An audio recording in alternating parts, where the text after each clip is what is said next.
everyone, welcome back to my channel. If you're subscribed to my channel, as you should be, you might have noticed that until I posted my most recent video on Jason Aldean, I hadn't posted a video in over a week, which is unlike me. Well, the reason for that was that I was away in Jonesville, Virginia, volunteering for the APPALACHIA Service Project, an organization in which volunteers make housing repairs throughout the impoverished region of Central Appalachia, or as they pronounce it, Appalachia. This was my second time going, and both times have been such an amazing experience of traveling out to the country and making a difference for someone in need.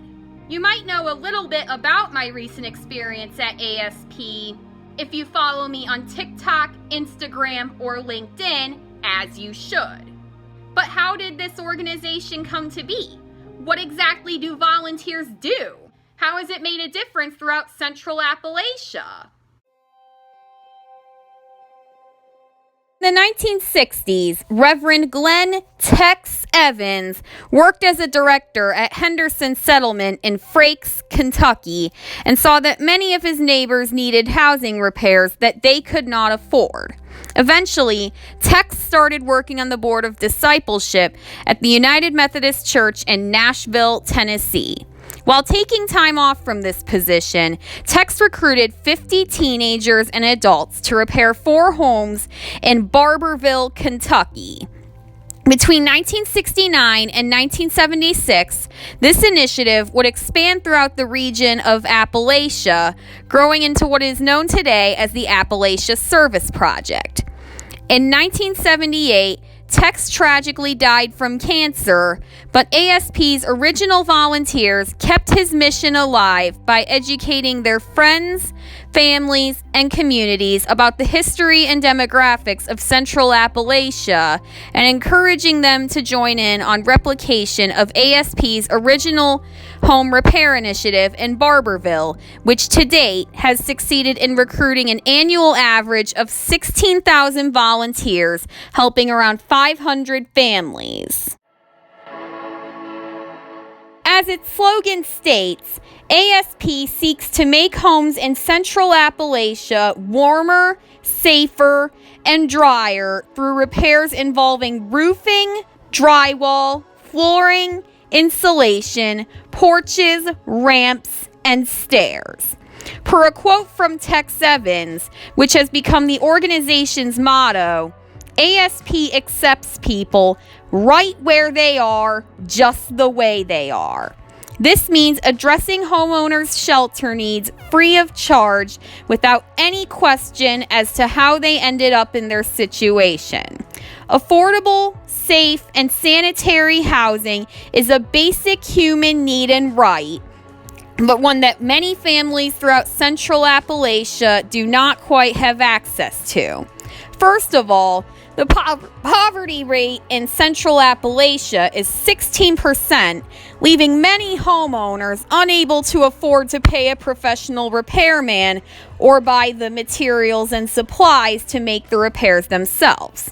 Second of all, the region of Central Appalachia is very rural and secluded, and many do not live within a reasonable distance of a hardware store or professional home repair services. This is the issue ASP seeks to address by recruiting youth, college, and adult volunteers to build, repair, and replace roofs, flooring, ceilings, walls, porches, and ramps throughout Central Appalachia. But ASP is about more than just the construction work and home improvements. As a Christian ministry, ASP seeks to transform everyone who comes in contact with ASP, that is, volunteers, staff, and homeowners, with the love and acceptance of Jesus Christ. Moreover, volunteers demonstrate Christian love in their home repairs through safe and stewardly use of materials and supplies, and through an effort and desire to build a loving relationship with the homeowners they serve. ASP does not discriminate against applicants for home repair based on race, ethnicity, or other similar factors. However, given the limited volunteers and resources ASP has, the organization faces the unfortunate reality of having to turn applicants down. Every spring, ASP examines every application thoroughly and accepts applications based on time of application, location of the home, safety of the repair in question, availability of volunteers and resources for the specific repair, and most of all, the perceived need of the repair. When most people think of ASP, they think of ASP's summer program, which is what I've gone to the past 2 years. For this program, volunteers aged 14 and older spend a week housed in one of ASP's 26 volunteer centers. These centers are located throughout Appalachian Kentucky, North Carolina, Tennessee, Virginia, and West Virginia, and they take the form of schools, churches, and community centers that have been leased to ASP.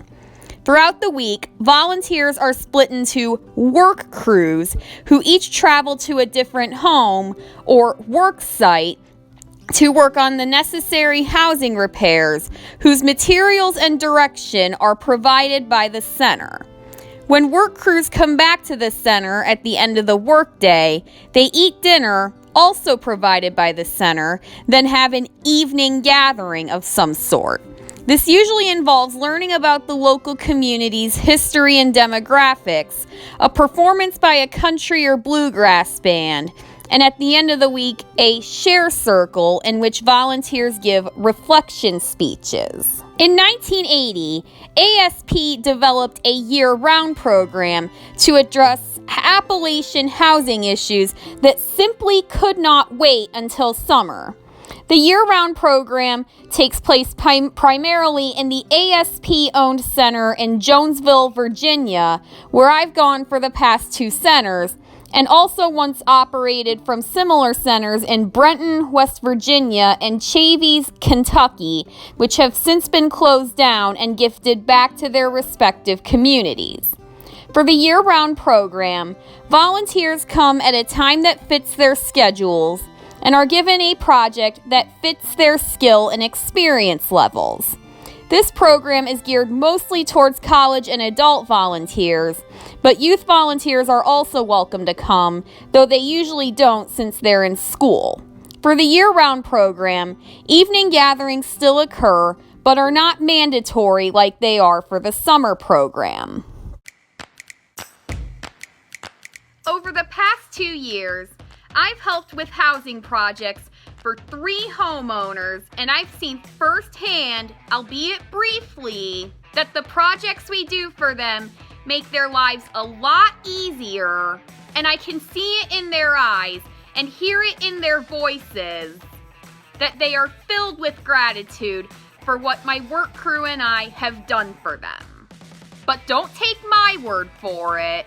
Here are some numbers to put into perspective the difference ASP has made throughout Central Appalachia ever since its founding. As I've previously mentioned, ASP's goal is to make homes throughout Central Appalachia warmer, safer, and drier. Each year, ASP makes over 300 homes warmer, safer, and drier with the help of an average of 16,000 volunteers.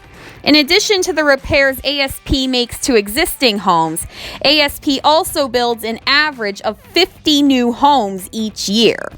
Every year, ASP volunteers complete over 3,000 projects, and all of this happens throughout 25 communities across Kentucky, Virginia, Tennessee, North Carolina, and West Virginia. Most of the homeowners ASP serves lack what is defined as affordable housing, which is defined by Housing and Urban Development as paying no more than 30% of one's gross income on housing costs. Such families tend to break the bank on the cost of these housing necessities or simply subsist without them, which places a substantial barrier to attaining other necessities such as food, medical care, and education. ASP may not completely eradicate the struggles and poverty of Appalachian families, but by removing the financial barrier of having to drop thousands of dollars on a housing repair or live a low-quality life in the absence of it, they are one step closer to being able to meet the other needs they often struggle to. Thank you all so much for watching. I hope you enjoyed learning about a truly amazing organization that has impacted me just as much as it impacts the homeowners they serve. If your local church or school hosts mission trips to ASP, I highly suggest you go because it's such a worthwhile experience. But only if you're ready to work extremely hard and get really dirty in 90-degree heat. If you can't find anywhere around you hosting an ASP trip, I suggest talking to the pastor or another leader at your church or someone at your school to get the ball rolling. What's your favorite nonprofit organization and why? Let me know in the comments down below. And watch out for my next video, which is a continuation of my last one. Bye!